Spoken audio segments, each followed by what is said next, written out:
Welcome to the Confident Speaker Journey. Real conversations with business professionals learning to speak with more confidence, clarity, and authenticity. Welcome everyone to the Confident Speaker Journey, a safe space where I get to have conversations with business professionals who have learned to persevere and break through the struggles that we can often experience as being speakers and being seen. Today, my guest is Kathie Long, who is a mum of 4 men, wife, a women's health strategist, leadership mentor, and presenter. Proud owner of Fitness Fernwood, Toowoomba, and a person behind the brand Kathie Long. Kathie has received so many awards, state, national, and global in business. Kathie, can you take us back to the very beginning, who you were before stepping into business and leadership? Hi, Sophia. Well, before I've been in leadership for a very long time, and I've been in different types of businesses, small businesses from home, and I've had leadership roles within business. But way before that, I was this young girl who was always very chatty, so like talking was never really a problem. But I didn't like being seen, so I really wanted to be a wallflower. So for me, being seen has been a real struggle. Yeah. Yeah. Yeah, and I'm someone who's struggled with my weight as well. Owning a gym, being the owner, the franchisee at Fernwood Toowoomba, that was, I had all those imposter syndrome thoughts, Yes. about I'm doing all the things I know to do, but I'm still struggling with my weight. And how does that make me a leader in this industry? How can I genuinely be a leader when my body is not aligning with what I'm doing? Yeah. Fantastic. And all those questions that you naturally had about your journey, what do you think was behind just your pull to move forward into the fitness industry, even though that was a struggle for you, your weight and being conscious of that? What do you think was really behind it all? When I was really young, I was around 8, could have been a little bit older. My mum took me to a gym that was a women's only gym.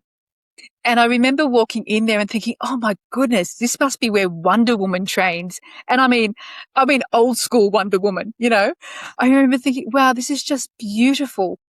And that's actually where my love of fitness began, from that experience. So that's thanks to my mum. Nice. And that answers the next question. And was there a personal moment and experience behind what drew you into the women's health and fitness industry?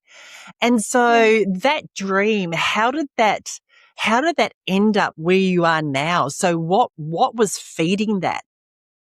So my husband has an eye condition and he was losing his eyesight. So it was clear that we had to find a business to support our family. The job I'd been in, which had been looking after people for a long time, a community-based business, my role ended there. So we had a change of leadership. I was no longer a good fit in the leadership team. And so that ended. Pretty hurtful at the time. And I needed to find a role that gave me as much purpose as what I'd been doing, but paid better, because we were looking at my husband Nice. being out of work. So we looked at a few businesses and this one came up, and it was just such a great fit. I'd been working with women for a very long time. And the fact that we could create this oasis for women that wasn't just about their health and fitness, wasn't just about the way they looked, but was their safe space, was their community, was their place where they could really come to relax, to sweat, to feel good, to get out the frustrations of the day, to just have some peace and calm in their life. And so we purchased a business, and within about 3 weeks, I thought we had about 6 months until my husband would have to stop work. But we were told about 3 weeks into the business that he could no longer drive and his eyesight had deteriorated to such a level that he couldn't work anymore. So I found a position for him because he needs purpose as well. And I brought him into the business, and that role has evolved and changed, but he's from an engineering background. So he was able to fix a lot of the equipment when we started out until the business became more profitable and we could buy new stuff. Happiest day of his life was when we bought new treadmills. Yeah, right. I can totally relate to this story. Yeah. So in a question around your husband, so he still had enough sight to be able to work with purpose in the gym, That's right. and he continues today, or is it sort of He he morphed? He does. It's morphed a little bit. So he gets injections into his eyes, and after a few years, they were able to stabilize his sight, and he's able to have a daytime license. So he's confident to drive around our town, but he doesn't drive any further. And he recognizes that work for him needs to be within our businesses, because to have the pressure and of deadlines, and with his limited vision, working for someone else, he doesn't feel like he'd add enough value to their business, but he adds heaps to ours. Oh, I love this story. And so let's just wind back a bit. For starters, you started out quite timid, and then you've had this door close on you, another one open, you're able to work together.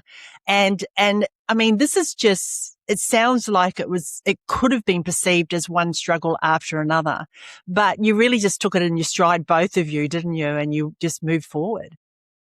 Well, it's really helpful that we both have a common goal, to always be to always be positive role models for our children, to Mm-hmm. stay in love with each other, to stay friends, and to just be on the same page. We have the same financial goals. So those sorts of things have always been really impactful. And I was also really impacted by my previous bosses before the change of leadership, who really empowered me to start speaking up more and to have a greater amount of self-belief. I love that. Yeah. Mm. And so was that just through encouragement, or did they get you to engage in programs? How did that actually unfold for you? It was through their trust. They trusted me with big things. I was essentially the to the two of them, I was essentially the next level of management. And so that was a big vote of confidence. And the fact that they kept me on year after year and kept adding to what I could do and kept looking for ways for me to grow and supporting me in that. And not just supporting me, but supporting my family and really caring about my family.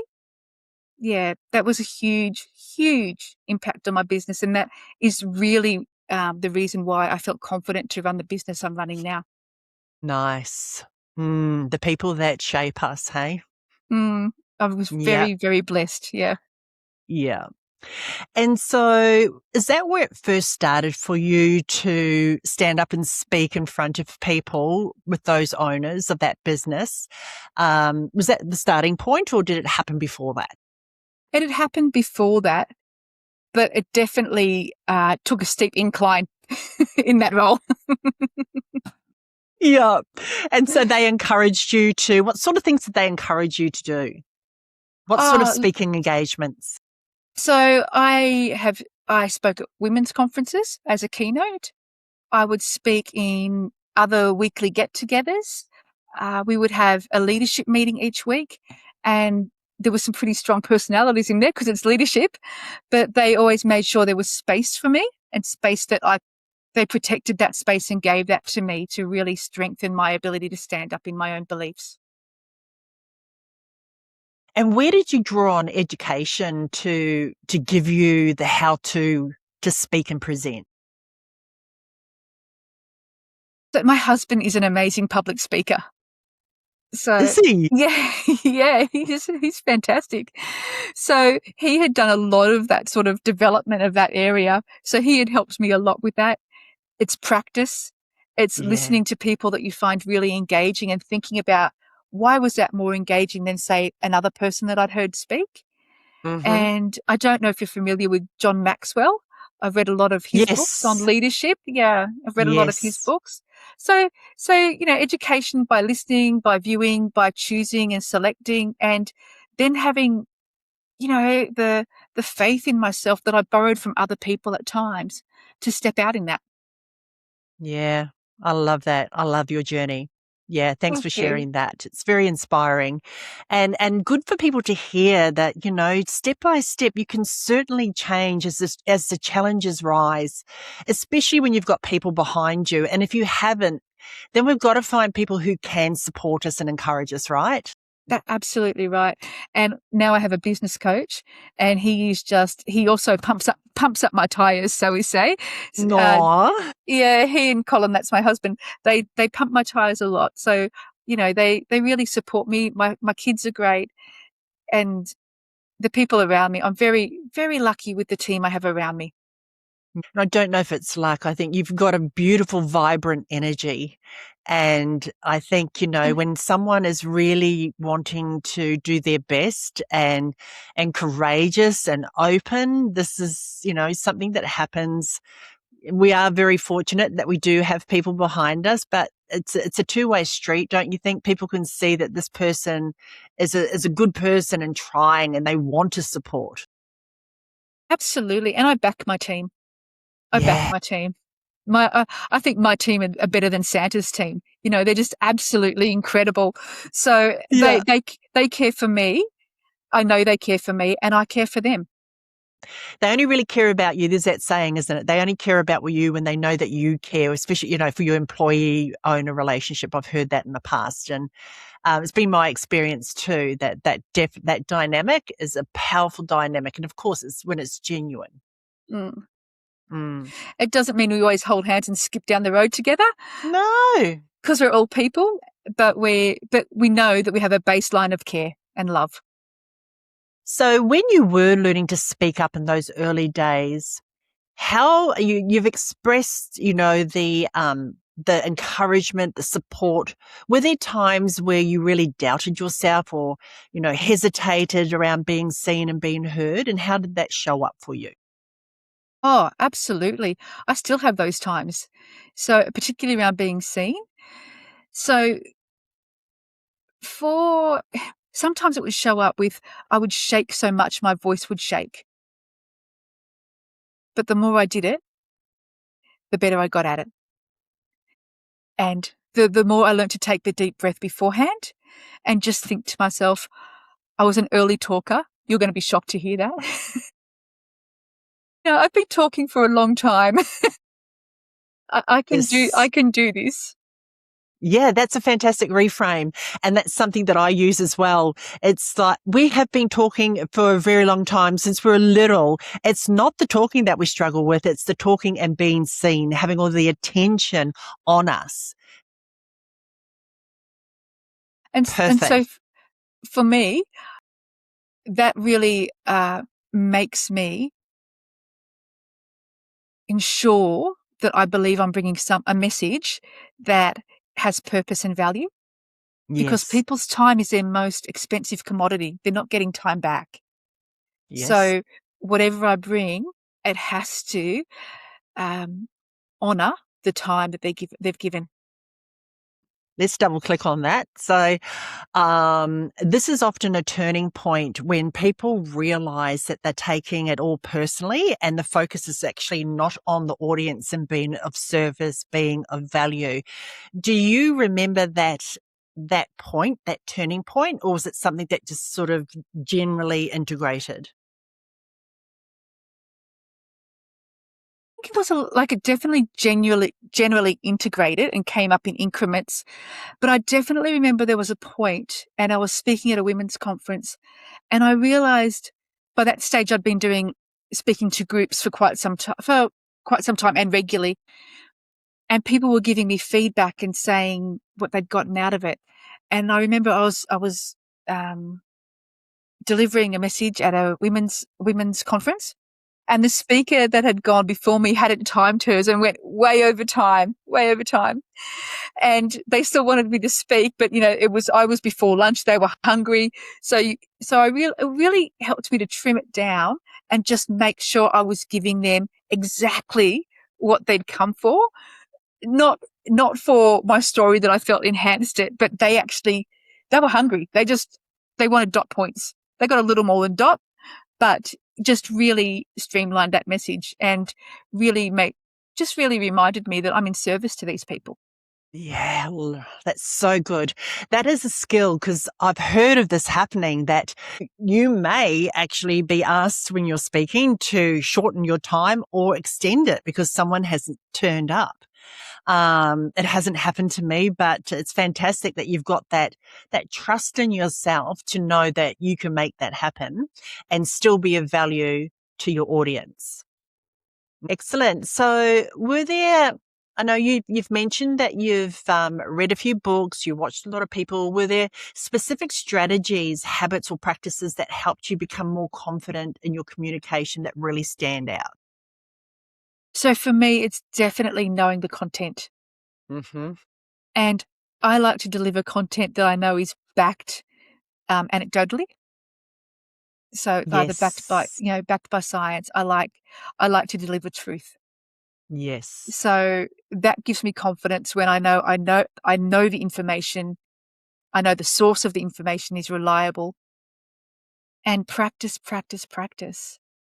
Yeah. And even though I hate it, recording myself and listening to it and thinking, is this what was waffle and what was actually of service? Yes, that's one of the key points of recording that I share. Often people will say they don't like the sound of their own voice. What about you? Do I you? know I feel like I sound like a duck. Yeah. And I've heard the reason for this is because when we speak, we hear the echo through our head. And so it sounds different. Our voice sounds different to ourselves than it does when it's being recorded. So that makes perfect sense to me because when I listen to my recordings, my voice is a lot deeper than what I can hear. There you go. What is it about your voice that you can hear the difference? Mm.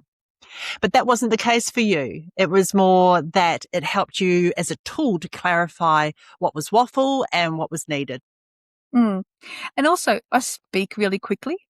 So taking the breaths, slowing it down, so people that are listening to me aren't thinking, "Oh, what did you say? What was that?" It's their time. It needs to be clear. Absolutely. And the thing is that as we're speaking, people are hearing it's been recreated in their mind and associated. And so it's being processed. We know what we're saying, but it's news to the audience, to the listener. And that's why they actually need us to slow down and, and do what you're talking about. And that is to get rid of the fluff and make it super clear so that it can be Definitely. digested in a way that they can understand it. Mm. And something that I've recently learned as well is that people won't be able to understand what they haven't been able to conceptualize. So when they're receiving the information. So this is why it's really important to keep our language simple. And a lot of people want to be out there thinking, sounding fancy and entertaining. And that's okay as long as it's simple language and everyone can understand. Would you agree? Absolutely. The point of delivering a message is for it to be understood. The point of any communication is only successful if it's understood. And so therefore we've got to say it in a few different ways. Is that something that you try to do with your speaking? Like, because we have some people who are more, they sense with their body, others hear the auditory, others are visual. Is that something that you take into consideration when you're speaking? Definitely. So I am a visual learner, but I'm also a Mm-hmm. kinesthetic learner. So I get deeper understanding when I learn by doing. But I really like to understand it. So then I have to ask more questions and really listen to the response. But the response has to be, I have to get the auditory information in the right order. If I get it while I'm still trying to visualize it or do it, it's overload for me. Ah. So I have an order that works for me, and I try to make sure I tap into all the different learning styles in the room. And this is really important because if we want to have an audience that is engaged with us, we've got to find different ways of engaging, right? Absolutely.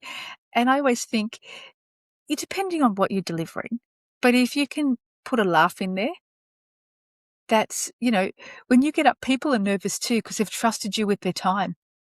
So they're looking to see, is this worth, if they've paid for it, is this worth the money? Hmm. Is this worth my time? Is this my resource well spent? Absolutely. I've heard this phrase that is the more funny, the more money for keynote speakers.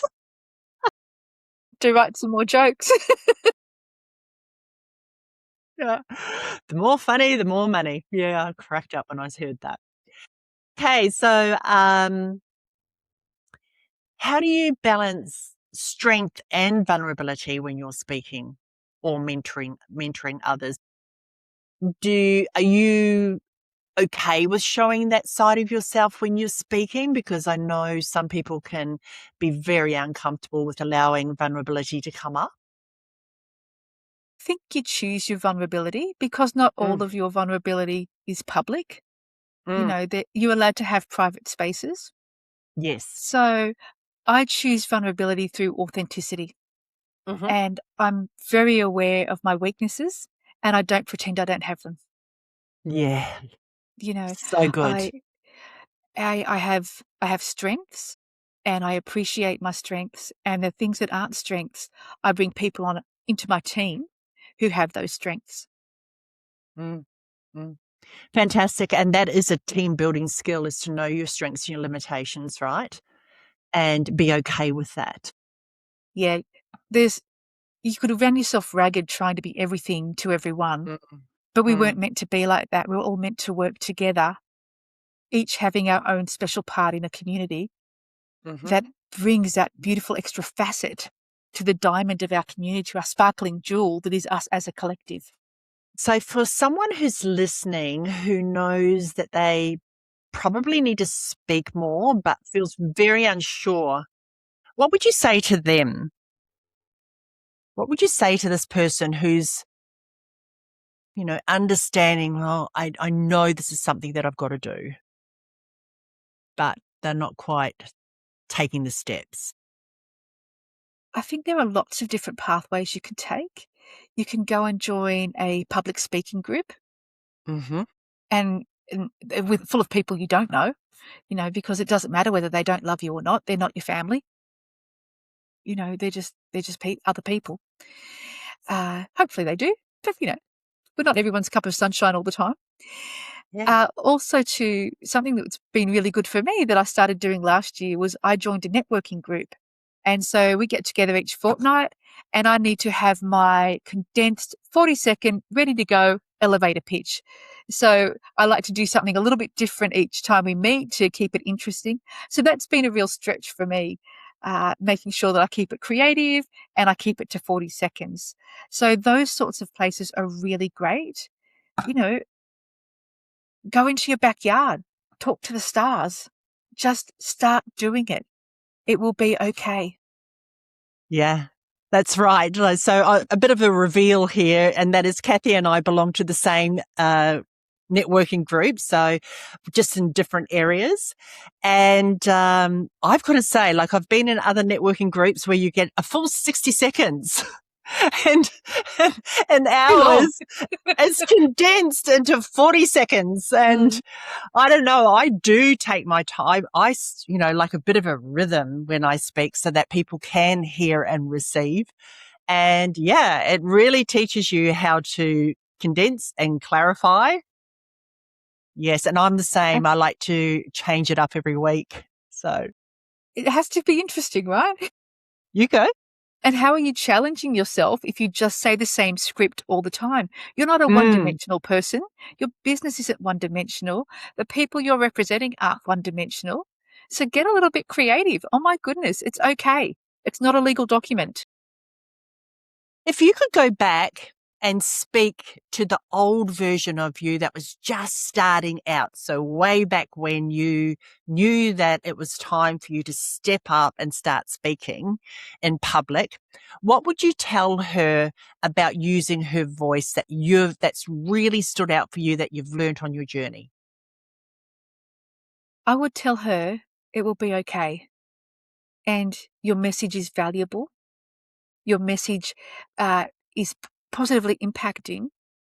other women and other people who hear it.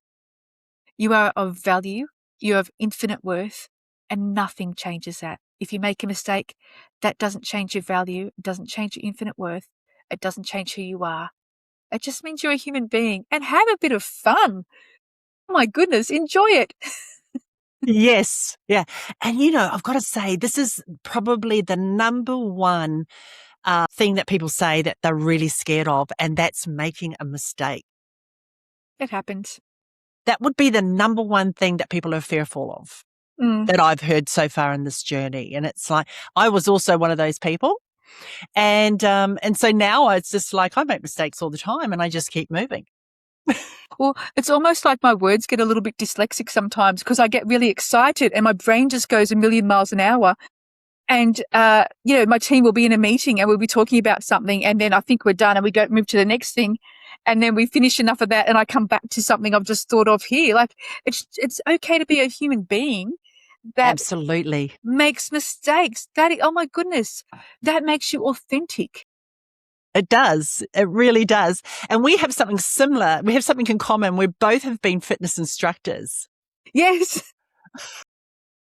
Look, I don't know my left from my right. So I say door side, window side. And then when you're instructing and it's opposite, I've got to look at which hand the wedding rings are on and go, okay, and then think opposite. Okay, we're going to the right because that's their right. That was my number one thing about not wanting to be a fitness instructor, was not knowing my left from rights. But now I just say window side, ball side, door side, back of the room, towards me. That's hilarious. And do you find that you take that into your home life as well? That you have that swap over happening with left and right? So for those of you who are listening, your right is your left and your left is your right. And so then when I'd go into my home environment and I'd be doing the same. I've always been shocking at it. I've never been able to work out the difference. When you remember when we had maps and we'd have to read maps? Yes. My husband and I had just moved to Western Australia, so we're not from there. We have no reference for which way is which. Oh, I don't anyway. And I'm reading the map. You've got to have a sense of humor. Otherwise, it wouldn't draw you closer. Exactly. And I'd say, go right, and I'd be pointing with my left hand. So I was doing that way before I became an instructor. Oh, it was predetermined, see? Apparently. Yeah. You know what? Something else that I learned from instructing was it really taught me how to be a better presenter, because we had to be, as we're moving and connecting and also describing the actions. I think that was some of the most valuable skills that I learned when I was an instructor, a fitness instructor. Absolutely. And you think we all speak the same language until you start describing how to do a grapevine. or the direction we're going to move in. Yes. Yeah. Even doing that pointing. Yeah. And sometimes I'd say, especially with different rhythms that women go through in the month, there'd be what my head would be thinking, what would be coming out of my mouth would be totally, out of sync. And I'd end up saying something like, oh, you know what I mean. Yeah, that's right. I mean, I get shoulders and elbows confused, so the bendy bit on your arm, that's the one I mean. You know that. Yeah. Yeah. Oh, it's a whole lot of fun. And in the spirit of not being perfect and stepping into progression, this is where the forgiveness is, isn't it? It's part of the journey. You don't got to, but hopefully along the journey, you start to realize, you know what? It's not all, as serious as it needs to be, and you start to let down the barriers and allow yourself just to be who you are. And that's where people will give you the feedback. It was like, I love that you make a mistake. Have you ever had that? I've had people say to me, I love that you make mistakes. You're not so perfect. Even though I might say I'm the first one to admit I am not perfect, because there's something that comes with a person who speaks, and it's called the stage effect. Have you heard of that? Tell me some more, please. The stage effect is as soon as you put yourself on a stage, then people will often look up to you as something special, someone special, because there's no way that they could do that themselves. Oh, if I could And do it's it, called the stage effect. yeah, if I can do it, they can do it. Yeah. Absolutely. I used to find, so when I'm having all this trouble being seen and struggling with my weight, menopause has been great to me. I've actually been able to lose some weight in menopause. I've had the opposite to what most people report. Yeah, it's been, Yeah. and I get sleep. I used to run at a much higher stress level than I do these days. So the Mm. cortisol didn't help. But I would have women come up to me because we're a women's gym. So we've got women of every shape and every size. And I want it to be that way. I don't want anyone to feel like they don't belong. So I would have Yeah. women come up to me and say, "It's so great to see you on stage. It's so look how much fitter you are now." And, and things like that. And oh my goodness, it just encourages me. I come to your classes Yeah. because, That because I didn't, connection. because I didn't look like a fitness model, Yeah. And and people they can resonated. feel it. They can Mm, resonate with it. They can feel that you accept them for who they are, and absolutely. you're including them. It's Yeah. inclusive. Mm. And this is something that I notice with our speaking and our emotions, and that is people pick it all up. They do. People can They feel do. it, and that's why it's really important to understand that that's a big part of it is, that allowance of letting yourself be yourself. And I have heard people say that's so confusing. I don't know what authenticity means. And, mm, mm.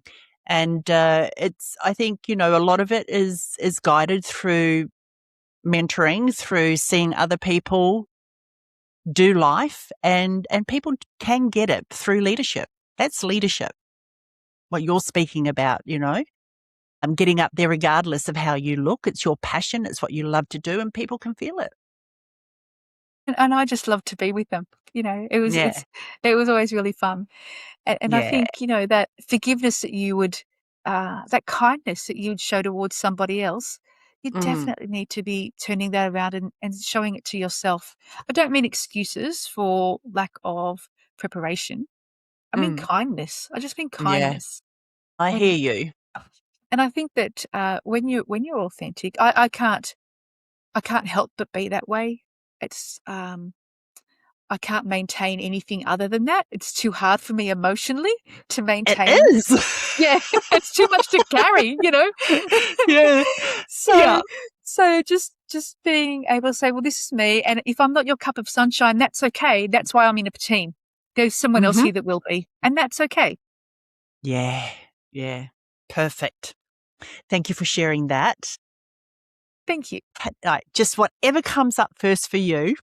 If you Okay. had an if you had an animal totem for your Oh, speaker journey, what is the first animal that comes to mind that symbolizes your journey?